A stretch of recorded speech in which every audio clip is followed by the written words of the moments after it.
Bonjour à toutes et à tous, bienvenue pour ce nouveau webinaire. Bonjour Christophe. Bonjour Anne-Laure, bonjour à toutes et à tous pour ce webinaire donc consacré à l'onboarding des nouveaux collaborateurs. Eh bien, on a encore pas mal de personnes qui sont en attente. On va pas tarder à démarrer, donc d'ici quelques secondes.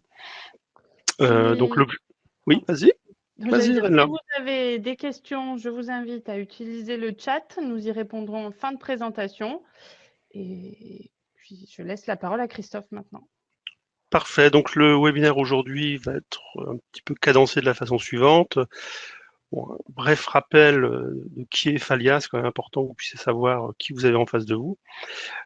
Et ensuite, bien entendu, on passera à cette problématique d'onboarding de nouveaux collaborateurs, notamment lorsqu'on peut être éventuellement en télétravail, et puis suivi donc bien entendu d'une démonstration afin que vous puissiez voir concrètement comment on peut digitaliser ce process et mettre à disposition donc les bonnes ressources auprès des bons collaborateurs. Voilà, écoutez, on va démarrer. Je vais partager mon écran. Donc, webinaire donc consacré à la digitalisation donc du processus d'onboarding. Donc, comme je le disais, donc petit focus tout de même sur Efalia. Donc, Efalia, c'est un éditeur de logiciels. Aujourd'hui, une centaine de collaborateurs présents donc en France, mais aussi à l'international, avec donc une activité très forte en R&D, puisque on essaie en tout cas de proposer des solutions innovantes auprès de nos clients. Aujourd'hui, c'est à peu près 2000 clients avec un mixte privé-public pour environ 100 000 utilisateurs. Alors le métier d'Efalia, c'est quoi? Donc on est spécialisé dans la dématérialisation des documents et des processus d'entreprise. Donc notre métier finalement, c'est d'essayer de supprimer un peu le papier et de favoriser la circulation de l'information dans l'entreprise au travers de process.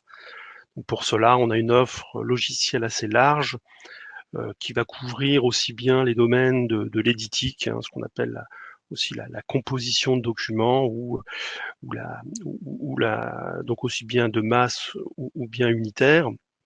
Une offre dans le domaine de la gestion de processus qui va nous accaparer aujourd'hui, de la GED donc pour tout ce qui est stockage, archivage de documents et recherche bien entendu, une brique de signature électronique. Et pour finir, tout ce qui est portail de dématérialisation à la source, donc là plutôt une offre dédiée au public concernant donc la mise à disposition de démarches auprès d'usagers et de traitement ensuite dans du back-office. Voilà. Donc une offre assez large, mais tournée exclusivement donc sur la démat. Et à partir de l'ensemble de ces briques logicielles, on a su concevoir finalement des solutions et notamment ce que je vais vous présenter maintenant, qui est la partie onboarding. Alors, si on reprend notre sujet, vous le savez, hein, améliorer l'accueil des nouveaux collaborateurs est aujourd'hui essentiel. Et ce qu'on peut aujourd'hui constater, et encore, c'est encore bien souvent le cas, c'est qu'un collaborateur, certes, a été embauché, mais lorsqu'il arrive, il n'a pas forcément d'accès au réseau, pas d'accès à des applicatifs, éventuellement pas d'email, pas de PC, pas de téléphone, enfin bref, strictement rien. Et ce brave candidat va parcourir pendant des jours les bureaux pour essayer de récolter au moins ses ressources pour pouvoir travailler dans de bonnes conditions.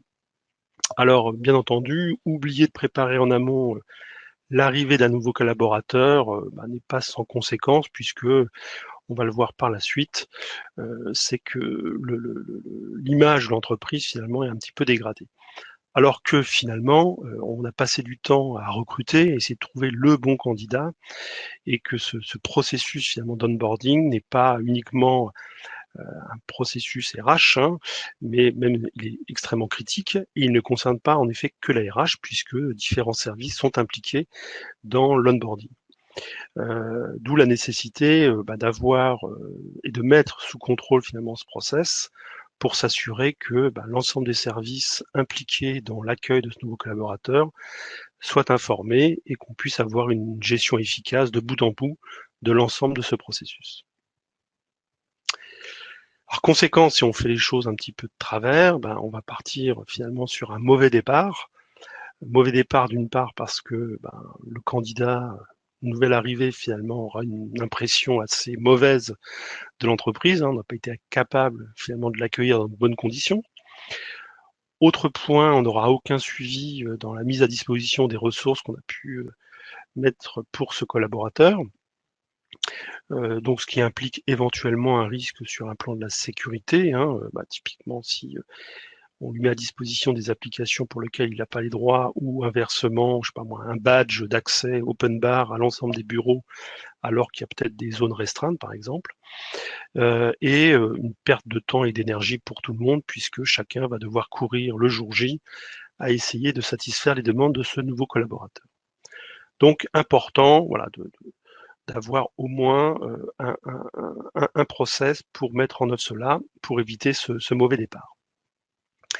Donc une des pistes, c'est notamment de digitaliser ce processus d'onboarding qui va nous permettre de finalement d'assurer la création, le traitement et le suivi d'une demande de A à Z, avec un point important, ce process finalement doit bien entendu s'adapter à votre contrainte organisationnelle, en fonction de votre métier aussi, en fonction de différentes problématiques que vous avez en interne, sécuritaires ou autres, ou réglementaires par exemple, qui s'adapte bien entendu au processus et au périmètre du processus souhaité.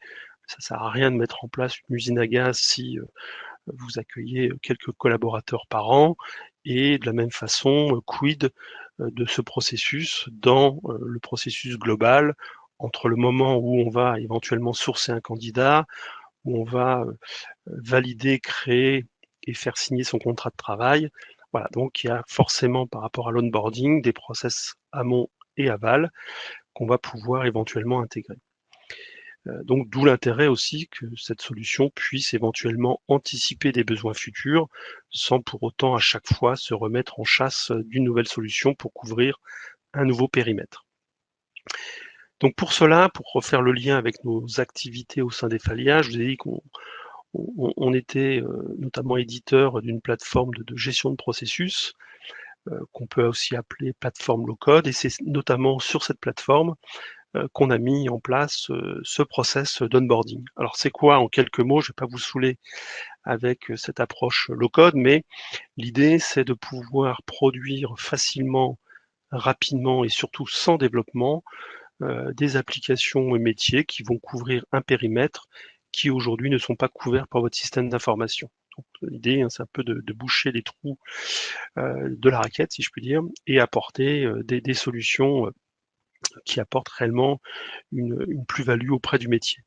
Et pour cela, on a donc cette plateforme qui permet de construire des process, des formulaires, des règles de gestion, des tableaux de bord, des connecteurs, etc., pour vous permettre d'obtenir une application métier conformément à vos exigences. Alors, naturellement, on ne va pas partir de zéro, et on a construit au travers donc, de cette plateforme qui s'appelle Worky, toute une panoplie d'applications déjà prêtes à l'emploi, mais personnalisables. C'est ce que je vais vous démontrer au travers cette application de onboarding, donc de gestion d'accueil de nouveaux collaborateurs. Donc, on a différentes applications à notre catalogue. Là, je vous renvoie aussi éventuellement à notre site worky.store sur lequel est présenté ces applications. Donc la partie onboarding, on va être capable d'assurer donc l'arrivée du collaborateur en créant une demande, en pouvant, donc là principalement par la DRH, qui va ouvrir le bal, si je puis dire, saisir un certain nombre d'informations par rapport à ce nouveau collaborateur, ensuite l'adresser au manager en charge de définir les ressources à allouer à ce collaborateur. On va pouvoir ensuite avoir des alertes, que chaque service puisse bien entendu traiter la demande, éditer une fiche de synthèse qui va être un récap de l'ensemble des ressources que l'on a pu mettre auprès de ce collaborateur, éventuellement faire signer cette fiche par le nouveau collaborateur, et en fin de course éventuellement définir son départ si départ il y a. Et le tout pilotable par des tableaux de bord accessibles en fonction de son profil. Typiquement, la DRH n'aura peut-être pas les mêmes tableaux de bord que le manager ou que le service informatique, par exemple. Donc quand je dis que l'application est 100% personnalisable, elle l'est dans la mesure où on va pouvoir aussi bien adapter le process, finalement comment on traite l'onboarding au sein de votre organisation. Donc comme je l'ai dit, on a déjà une brique qui couvre ça, mais bien entendu, en fonction de votre domaine, on peut ou vous pouvez adapter ce process intégralement en fonction de vos exigences. Customisation aussi des formulaires, quelles sont les informations que l'on va mettre à disposition des utilisateurs, qu'est-ce qui va devoir être saisi, etc. Donc on peut construire bien entendu des formulaires, les alertes, les tableaux de bord, enfin bref, tout ce qui est nécessaire pour cette application a été défini donc graphiquement au travers d'un studio de composition d'applications qui ne nécessite pas de connaissances informatiques pour pouvoir donc définir le process et les formulaires, et derrière, l'application ne sera que le pur reflet de ce que l'on a défini en amont. Alors derrière tout ça, lorsqu'on parle d'onboarding, bon, il y a forcément des bénéfices, et ce pour les différents services concernés. Donc déjà sur un plan financier, si vous considérez que lorsqu'un nouveau collaborateur arrive, il va passer une demi-journée, ce qui est le minimum finalement, mais généralement c'est beaucoup plus, pour essayer de retrouver tout ce dont il a besoin pour pouvoir travailler, typiquement aller quémander son email et ou son ordinateur portable. Donc là, ça multiplié par le nombre de nouveaux collaborateurs par an, vous avez déjà un ROI là-dessus.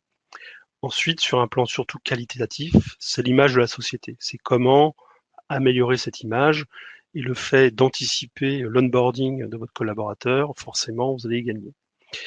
Et sur un plan aussi de la sécurité, c'est comment on assure que tel collaborateur a accès à telle application, et comment on peut tracer finalement tous ces accès. Je vous l'ai dit aussi tout à l'heure, le process onboarding, c'est un process parmi d'autres. Donc on peut tout à fait enchaîner sur différents processus. Donc aujourd'hui, on va se focaliser sur l'aspect, si je puis dire, mise à disposition de ressources, mais il y a en amont d'autres processus, qui est par exemple un manager qui a besoin d'un nouveau collaborateur, donc toute la partie ensuite sourcing. Lorsqu'on trouve le bon candidat, c'est toute la partie création, validation et signature du contrat de travail. Et ensuite, en aval donc du process onboarding, ça va être le suivi éventuellement des entretiens, des demandes de formation, etc. Donc la plateforme Worky peut aussi vous accompagner dans la mise en place de ces différents processus, au même titre qu'on a pu le faire sur la partie onboarding. Bon, typiquement sur la partie création et validation et signature de contrat de travail, on a un certain nombre d'entreprises aujourd'hui qui utilisent la plateforme Worky plus notre plateforme Dedidic pour créer à la volée des contrats de travail et les faire signer électroniquement par les collaborateurs nouvellement embauchés. Donc on a cette capacité, bien entendu, de vous accompagner sur différents types de processus qui sont soit isolés l'un ou l'autre, ou bien intégrés complètement dans la plateforme Worky. Voilà, écoutez, je vous propose de passer à la démonstration afin que vous puissiez concrètement voir à quoi ça ressemble. Donc, je vais juste couper ici. Je vais me connecter ici déjà avec un profil de DRH. Donc, dans mon exemple, il s'agit de Christine. Donc Christine est à la DRH et elle va on a donc signé avec un nouveau collaborateur et l'idée c'est de préparer un petit peu son arrivée. Donc là j'ai une interface Worky qui me permet finalement d'avoir au sein d'un même écran les différentes applications dans lesquelles j'ai éventuellement des rôles actifs. Et moi ce qui m'intéresse ici c'est d'aller sur la partie onboarding et de pouvoir démarrer donc mon processus d'onboarding. Pour cela, on a construit pour Christine différents tableaux de bord, lui permettant déjà de savoir ce qu'elle a à faire. Donc là, typiquement, elle a différentes fiches de collaborateurs. Il va falloir envoyer ces fiches auprès des salariés, avec ici le nom du manager et puis le collaborateur concerné. Ici, elle va avoir une vision sur toutes les demandes qui sont en cours, donc on a pu initialiser, et avec des petites pastilles, alors soit vertes ou rouges, bon là tout est ouvert, tant mieux, pour savoir si typiquement l'informatique et ou la partie matérielle, par exemple, ont bien travaillé sur la demande qui a été exprimée par un manager.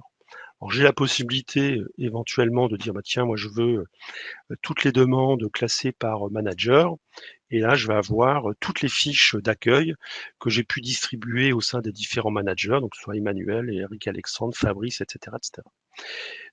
Et si en plus je veux le mettre par type de contrat, eh bien j'aurai tous les arrivants de type CDI concernant Emmanuel. Là, je vois que Eric Alexandre accueille 3 CDD et là 4 CDI par exemple. Et le tout que vous pouvez bien entendu exporter sous Excel si vous le souhaitez pour avoir cette liste directement sous Excel. Donc ça, c'est la partie tableau de bord, on pourra y revenir après. Ensuite, moi ce qui m'intéresse, c'est d'accueillir donc un nouveau collaborateur. Donc on va ici cliquer sur ce petit crayon et Christine a à sa disposition donc un formulaire assez basique, mais qui a été de la même façon construit par le paramétrage de l'application. Donc, dans notre cas, on va ici nommer un responsable de service.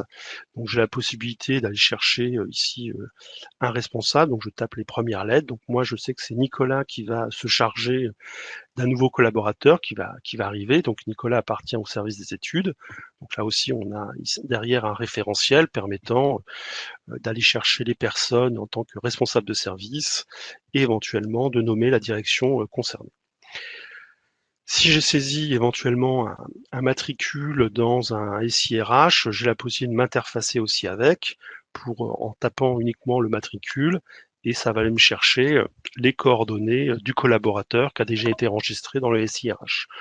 En l'occurrence ici, eh bien, c'est Damien Dur, développeur, qui va nous rejoindre, mais j'aurais pu taper ici un autre matricule, auquel cas, là, vous voyez, Jacques Attal qui est responsable communication. Donc on va rester sur notre ami Damien, voilà.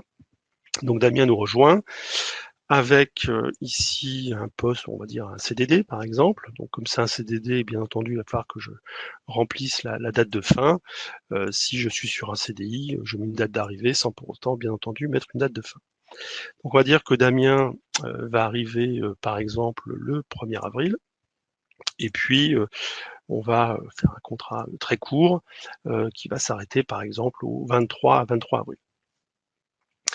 Ensuite, j'ai éventuellement ici la possibilité de dire est-ce que ce cher Damien va être en télétravail donc intégralement ou bien éventuellement sur certains jours. Oui, eh bien écoutez, on va décider que le mardi éventuellement Damien sera en télétravail. Ici, puisqu'il ne sera pas qu'en télétravail, il faut qu'on lui affecte, il sera affecté au bâtiment A, par exemple, au 4e étage, et son poste de travail sera le bureau 404. Voilà. Donc là, je définis arbitrairement un certain nombre de champs. Là aussi, on peut tout à fait soit en supprimer, soit en rajouter en fonction de la fiche que vous souhaitez pré-renseigner. Et puis, on va mettre des informations complémentaires qui seraient, par exemple, la photo de Damien. Voilà, on va le mettre ici. Voilà, donc là, j'ai indiqué qu'il était le manager en charge d'accueillir Damien, puisque je vous rappelle que Christine ici est DRH, ainsi que différentes informations. Et je fais envoyer. Donc le fait d'envoyer, donc dans la liste des demandes, ici moi j'ai rien à faire sur la fiche de Damien. Hein. En revanche, dans la liste de demandes, je vois que le manager, donc Nicolas, va accueillir donc Damien Dur en CDD, qui est un poste de développeur. Il arrive le 1er avril 2021, il repart le 23 avril. Et pour l'instant, voilà, c'est tout. Donc si maintenant je me connecte avec le profil donc, de Nicolas, qui va être le manager de Damien, donc Nicolas reçoit aussi un email, hein, bien entendu. Donc je me connecte avec son profil. Damien va aller sur son tableau de bord onboarding. Et ici, on va lui lister tout ce qu'il a à faire. Et notamment, on s'aperçoit que Damien donc, il a une fiche d'accueil qu'il va falloir qu'il complète concernant donc Damien Dur. Voilà. Donc je vais l'ouvrir. Je retrouve ici les informations Donc j'ai possibilité éventuellement de mettre ici une petite observation si je le souhaite. Je retrouve en lecture les informations qui ont été saisies par la DRH. De toute façon, j'ai l'historique ici et je sais parfaitement que vous voyez, c'était initialisé par Christine des ressources humaines. Je vois que Christine m'a dit que notre cher Damien était uniquement en télétravail sur certains jours le mardi. Moi, je ne peux pas modifier ces informations. En revanche, on m'a laissé la possibilité éventuellement de dire, ben, certes, ce sera le mardi, mais éventuellement le jeudi, ou bien je veux dire, voilà. Donc on m'a laissé la liberté de modifier ces informations parce que j'ai un droit d'écriture là-dessus, mais c'est un choix qu'on a fait dans cet exemple. Et je retrouve ici les différentes informations qui ont été saisies, y compris la photo de Damien. Ensuite, moi, je vais pouvoir décider en tant que manager quelles sont finalement les ressources que je souhaite lui mettre à disposition. Alors, on va être assez généreux, on va lui mettre des ressources informatiques. Donc là, ça m'affiche un pavé informatique. On va lui mettre aussi des ressources de téléphonie et puis de mobilier. Voilà. Donc, en fonction de mon choix, je vais avoir un formulaire qui, finalement, va se compléter par rapport aux différentes ressources que je souhaite lui mettre à disposition. Donc, commençant par les besoins informatiques, on va dire que Damien, eh bien, il lui faut un poste bureautique, voilà, ce sera un poste nomade, puisque Damien travaille à la maison, on ne va pas lui mettre un poste fixe, mais un poste bureautique.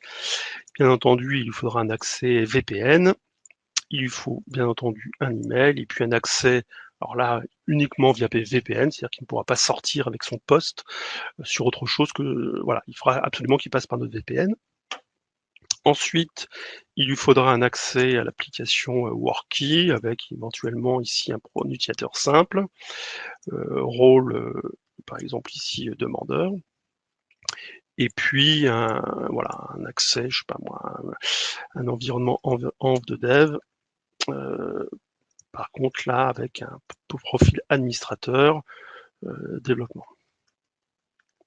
par exemple. Donc là, je peux définir autant de ressources que je souhaite, éventuellement ici une petite observation pour l'informatique si je le souhaite. Ensuite, on continue par l'équipement, il lui faut un bureau, une armoire et puis un casier, par exemple, un double écran ou une armoire, voilà.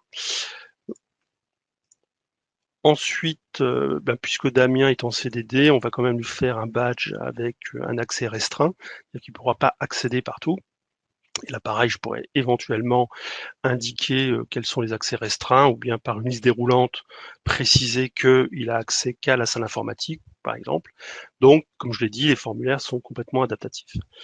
Et puis pour la téléphonie, eh bien, on va lui donner quand même un téléphone, mais uniquement pour la France, un accès data, voilà. Et puis il aura le droit à un smartphone simple, voilà, terminé. Donc là, je définis les différentes ressources que je souhaite attribuer à mon collaborateur Damien, qui va arriver donc le 1er avril. Et je fais envoyer. Donc là, ce qui se passe, c'est qu'on va aller arroser donc les différents services concernés. Donc là, on voit que Nicolas n'a plus rien à faire sur cette fiche d'accueil. Il a traité, finalement, complété la fiche et c'est parti dans les différents services. Donc lui, il a un accès, bien entendu, à la liste des demandes. Et là, on voit que la fiche de Damien Dur, qui arrive en CDD, ni l'informatique, ni la téléphonie, ni le matériel, pour l'instant, ne sont intervenus dessus. Donc tout est en rouge. Et de la même façon, si je me mets avec le profil donc, de Christine, elle aura exactement les mêmes informations. Elle va savoir que, Damien a bien traité la demande. Donc si je vais ici dans les listes de demandes, j'ai bien ici une fiche qui a été complétée.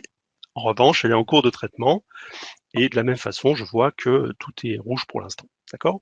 Et il a affecté 3 ressources, à savoir une demande de ressources informatiques, ressources matérielles et ressources téléphoniques. Donc je sais exactement ce qui a été affecté.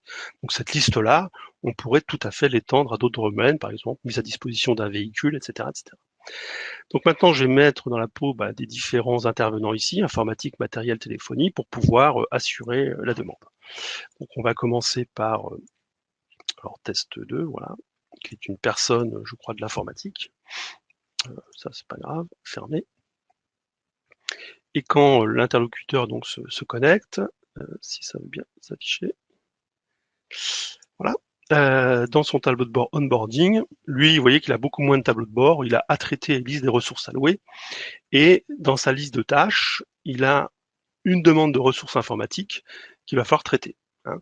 Donc lui, test 2 ne fait partie que de l'informatique, et on va lui demander de traiter que la partie informatique. Donc j'ouvre la fiche, je retrouve ici les informations qui ont pu être saisies par la partie RH, sachant que j'aurais pu enlever certaines parties parce qu'il y a peut-être des informations confidentielles, donc on peut aussi gérer cette partie-là. Je vois qu'il lui faut un poste bureautique avec un accès VPN, bien, on lui met à disposition par exemple un Dell XPS avec le numéro de série, voilà, celui-ci par exemple. Une adresse email, bon, on va prendre la mienne pour l'instant, je vous montrerai pourquoi. Et puis ici, il lui faut un accès à Worky, ok, ça je l'ai fait, c'est parfait. Et puis pareil pour l'environnement de dev, c'est parfait. Voilà, donc là, l'informatique a fait le job et dit traitement réalisé. Donc pareil, ça disparaît de leur liste de tâches, elles n'ont plus rien à faire sur cette demande. Et ici, ça me permet de voir toutes les ressources qui ont été allouées collaborateur par collaborateur. Et si on repart chez Nicolas, par exemple, qui était quand même le manager en charge d'accueillir Damien, eh bien entendu, lui, dans son tableau de bord, s'il souhaite un petit peu savoir où ça en est, vous voyez que là, l'informatique est passée au vert, la fiche a bien été traitée. En revanche, ni la téléphonie ni le matériel n'ont pour le moment travaillé. Donc tout ça, ça peut se faire en parallèle, bien entendu. Bon, je suis le seul à œuvrer là, à faire tous les rôles, donc bien entendu, on va faire ça en séquence, mais tout peut se faire en parallèle. Donc on va avancer, on va se mettre en poste avec test 3, voilà. Test 3 se connecte, naturellement. Pourquoi? Ce sera mieux comme ça. Donc test 3 va traiter aussi sa fiche qui doit être, je crois, alors, soit la téléphonie, soit le matériel, je ne sais plus. Hop, liste de tâches, en effet, là c'est la téléphonie, toujours pour notre ami Damien Dur. J'ouvre, je vois que je dois lui mettre à disposition donc un smartphone simple. On va lui mettre ici un numéro de GSM, donc pareil, on va mettre le mien, 06 12 38 64 32, voilà. Et puis ici un iPhone, je sais pas moi, tac, tac, tac, tac, tac. Et c'est terminé, donc moi j'ai fait le job aussi. Il aura donc un numéro de téléphone et puis son iPhone. Pareil, ça disparaît de ma liste de tâches. Et le dernier candidat qui était donc test 4 pour la partie purement badge et matériel. Et on aura fini le traitement des différentes ressources pour ce collaborateur. Hop, onboarding, pareil. Notre ami test 4 ici voit qu'il doit faire le nécessaire pour Damien Dur concernant une ressource matérielle et non pas une ressource informatique. Donc lui, il a préféré avoir un écran splitté en deux, comme on le voit ici, avec, il faut que je mette à disposition une armoire, un double écran, etc., etc. Donc ça, il faudra que je fasse directement sur le bureau, et on va lui octroyer un badge BD, par exemple, 65-65. Voilà, donc on a le badge, il peut éventuellement récupérer, s'il y a besoin, la petite photo ici, s'il y a besoin de faire un badge avec la photo, et il aura les éléments pour pouvoir faire le badge de Damien. Et je dis traitement réalisé. Parfait, pareil, ça a disparu de ma liste de tâches. Si je me mets maintenant chez Christine, qui était donc notre DRH, Christine va devoir maintenant informer ce candidat que tout est prêt pour lui. Donc, hop, dans sa vue, donc déjà, dans la liste des demandes, on voit que tout est passé au vert, donc toutes les demandes de ressources ont été traitées. Ce qu'on voit ici, la ressource informatique, matérielle et téléphonique ont été traitées par respectivement test 3, test 4 et test 2. Voilà. Donc, toutes les informations sont là. Maintenant, ce qui m'intéresse, moi, c'est d'envoyer cette fiche au collaborateur, parce que dans cet exemple-là, j'ai envie que le collaborateur signe finalement les ressources qu'on lui met à disposition. Donc, je vais ouvrir cette fiche. Donc, on a généré ici à la volée un PDF qui va reprendre toutes les informations qui ont été saisies par donc les différents services, à savoir que Damien Dur Votre manager, c'est Nicolas. Le service, vous êtes affecté au service des études. Votre matricule, le 44444. Votre date d'arrivée, 1er avril 2021. Au poste de développeur, votre lieu d'affectation, bâtiment A, 4e étage, bureau 404. Et on lui a mis à disposition, voilà, on va vous mettre à disposition un portable Dell avec le numéro que j'ai saisi tout à l'heure. Votre email, bon, c'est le mien. Le téléphone, votre mobile, ce sera un smartphone simple, numéro de GSM, la dit portable, iPhone, etc., etc. Le numéro du badge et l'accès restreint, ce qui avait été défini. Donc cette fiche récapitule finalement toutes les ressources qu'on lui a mis à disposition. Et ce qu'il me reste à faire maintenant, c'est de dire, ben voilà, éventuellement on a cette fiche, on va lui mettre aussi à disposition le livret d'accueil, bon, je l'ai préparé ici, voilà, tac, donc je mets un livret d'accueil qui est ici, donc il aura et sa fiche et le livret d'accueil. On va lui mettre ici signature de votre fiche de ressources, voilà. Donc là, j'ai récupéré le numéro de mobile bon, qui est le mien. L'adresse d'envoi, là aussi, je vais prendre mon adresse d'envoi et je dis simplement qu'il va falloir le signer avant le 31 mars, par exemple, puisqu'il arrive le 1er avril. Et ici, on va lui mettre un petit message. Ben, merci de bien vouloir signer ce document. Voilà. Donc là, ce qui va se passer, c'est que je vais envoyer électroniquement à Damien l'ensemble de ces informations pour qu'il puisse les signer. Et on va partir pour signature.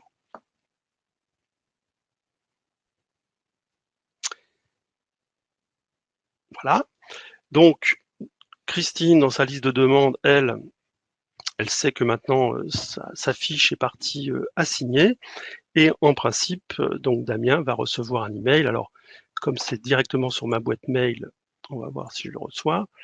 Voilà, donc là, j'ai reçu en effet un email avec donc les différentes informations.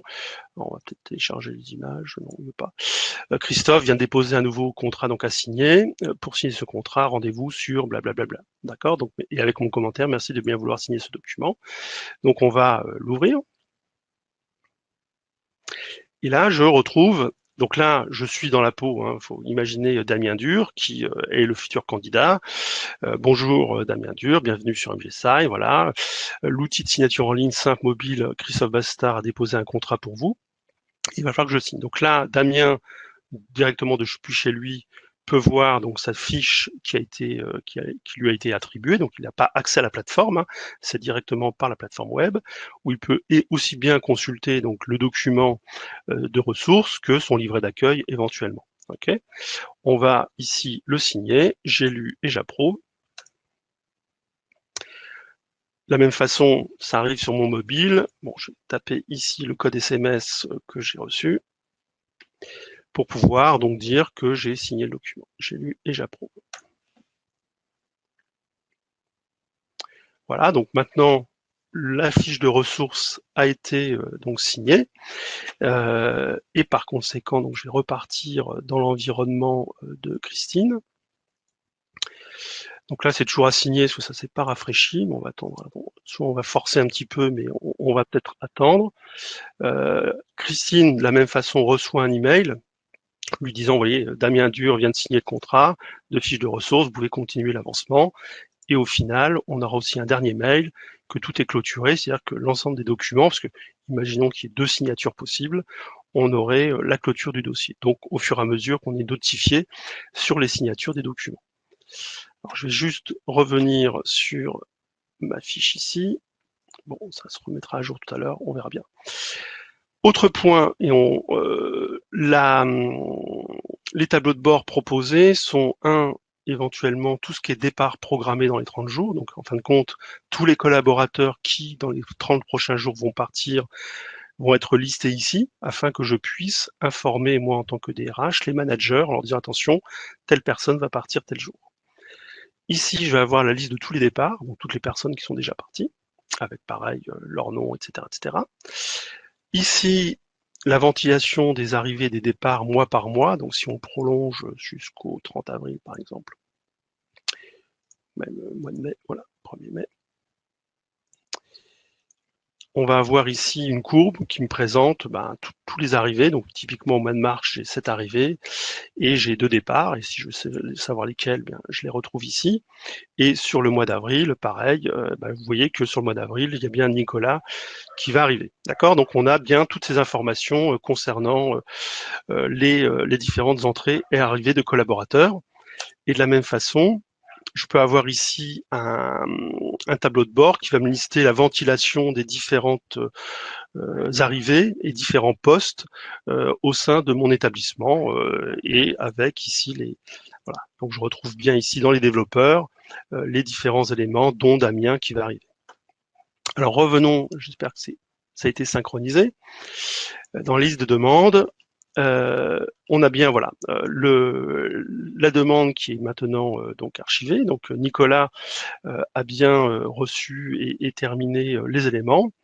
Et si j'ouvre maintenant ma fiche, je vais avoir, bon là c'est un document de test, hein, mais on va retrouver ici la signature, puisque on est passé par une signature électronique, de Damien Dur avec son numéro de portable, bon, qui est le mien, puisque dans cet exemple précis, j'ai utilisé mon adresse mail et mon numéro de téléphone, donc par conséquent, c'est moi qui ai signé à la place de Damien Dur, puisque je n'avais que ces éléments-là pour pouvoir le faire.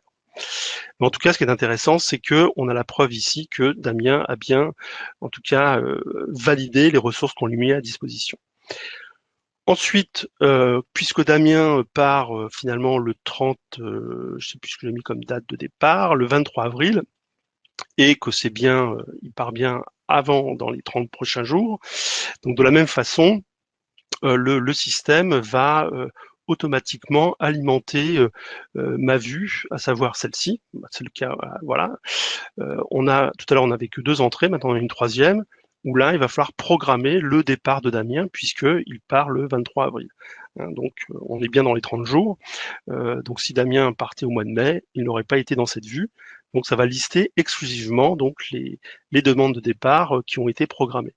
Donc, à la DRH d'être informée, dans ce qui est le cas ici, avec une notification par mail, et elle va pouvoir, donc il y a la date de rappel du départ, ici éventuellement mettre une observation, merci de noter que Damien part le 23 avril, et merci de faire le nécessaire. Par conséquent, la DRH va réinitialiser le process pour informer cette fois-ci, donc là on a tout le récap de tout ce qui a été fait pour Damien, et envoyer cette fiche de départ au manager pour qu'il puisse, donc là le départ maintenant est programmé, et Nicolas, qui est donc le manager de Damien, va disposer donc dans sa to-do, pareil, de cette alerte pour qu'il puisse éventuellement préparer le départ de Damien. Ce qui est le cas ici, vous voyez, dans sa liste à traiter.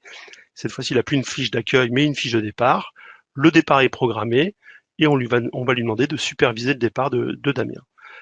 Pareil, libre à lui ensuite de prendre cette fiche. Il a le petit commentaire ici de Christine, donc ça, la DRH. Et ensuite, de la même façon, renvoyer tout ça auprès des services concernés pour qu'ils puissent soit attester du retour du matériel ou non. Donc c'est un petit peu le même processus que la partie onboarding où on crée de la ressource, mais là on récupère les éléments. Voilà, je ne vais pas aller plus loin dans ma démonstration. Je pense que vous avez pu voir un petit peu le principe de cette digitalisation du processus d'onboarding entre le moment où on initialise la fiche et puis l'usage donc de ces différents tableaux de bord permettant d'avoir à un instant T exactement l'état d'avancement d'une demande et y compris son historique. Voilà, donc on va peut-être prendre maintenant les questions. Donc je vais rebasculer sur mon écran ici et arrêter mon partage et remettre ma petite caméra. Voilà, donc Reine-Laure. Cette démonstration. Alors, nous allons passer aux questions. La première qui concerne la protection des données par rapport à cette démonstration. Quid de la protection des données CNIL et RGPD? Alors, CNIL RGPD, on est donc il y a déjà la partie chez vous, à savoir d'avoir un DPO. Nos applications, en effet, sont RGPD compliance. On a même chez nous un DPO. Donc, en effet, les informations peuvent être aussi anonymisées une fois le départ éventuellement du collaborateur. Tout dépend un petit peu de ce que vous souhaitez garder comme information auprès soit uniquement de la DRH, c'est-à-dire couper les accès typiquement une fois que l'onboarding est fait auprès des managers, responsables informatiques, etc., et garder uniquement le dossier typiquement signé dans un coffre, par exemple, puisqu'on propose aussi des solutions de coffre. Donc là-dessus, c'est un petit peu plutôt en fonction de vos processus, mais chaque information, alors plutôt sur la confidentialité, comme j'ai dit tout à l'heure, on peut tout à fait masquer certaines informations qui ne seront pas accessibles par différents profils de l'entreprise. Je sais pas moi, un numéro de mobile ou un adresse email, si vous souhaitez, si elle est privée, typiquement, ne pas la mettre à disposition d'autres éléments de votre organisation.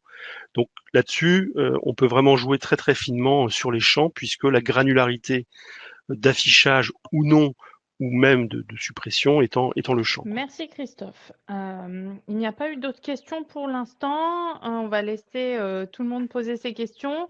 La seule interrogation que nous avons eue, c'est ce qui concerne le support de présentation ainsi que le replay. Donc, je vous confirme qu'ils seront mis à votre disposition dans le courant de la semaine prochaine, et la présentation et le replay.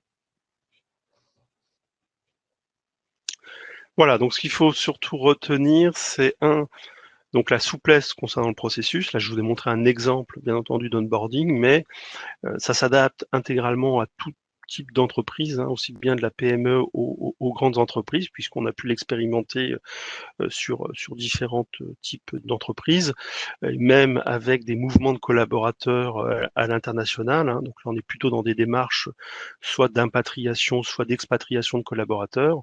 Donc ça s'y prête parfaitement.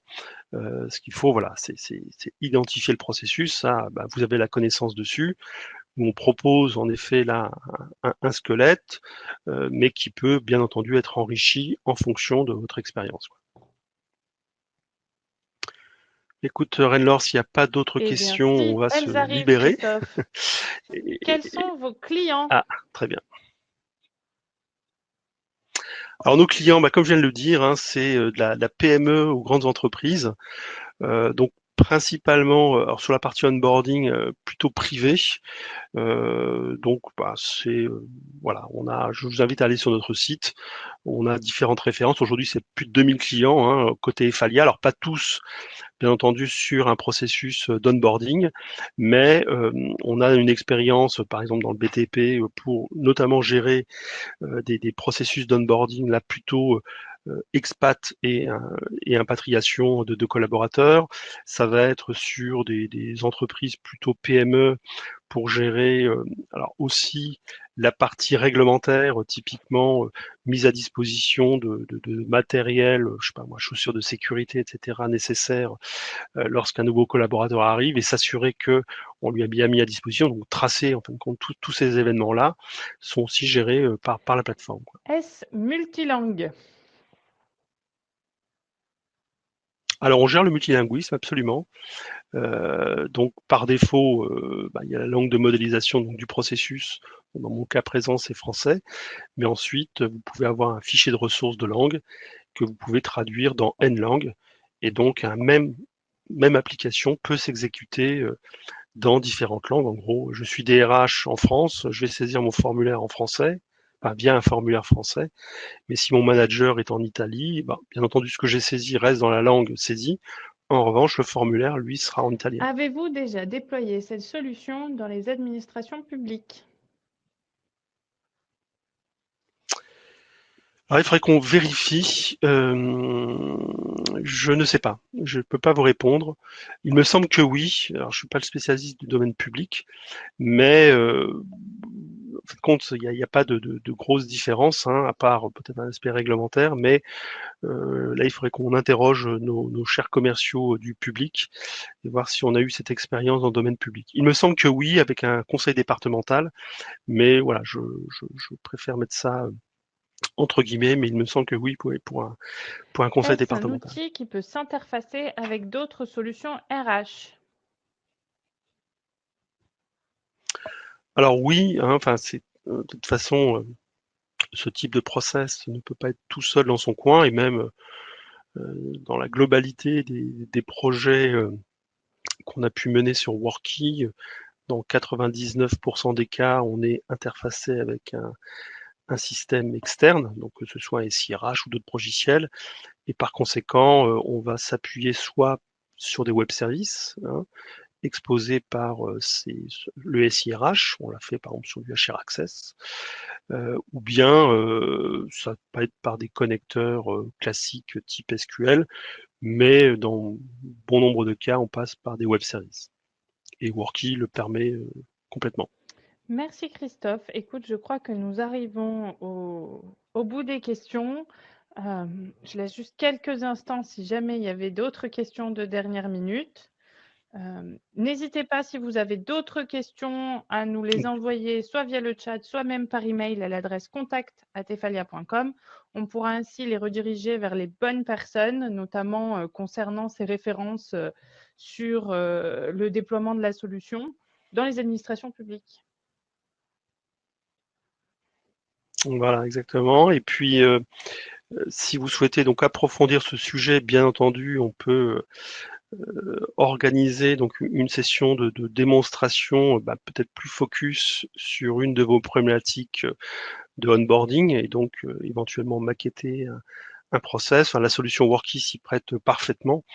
Donc voilà, ça pose aucune difficulté en tout cas pour faire une présentation un peu plus personnalisée que j'ai pu vous le faire de façon assez générale ici dans le cadre de ce webinaire. Donc n'hésitez pas.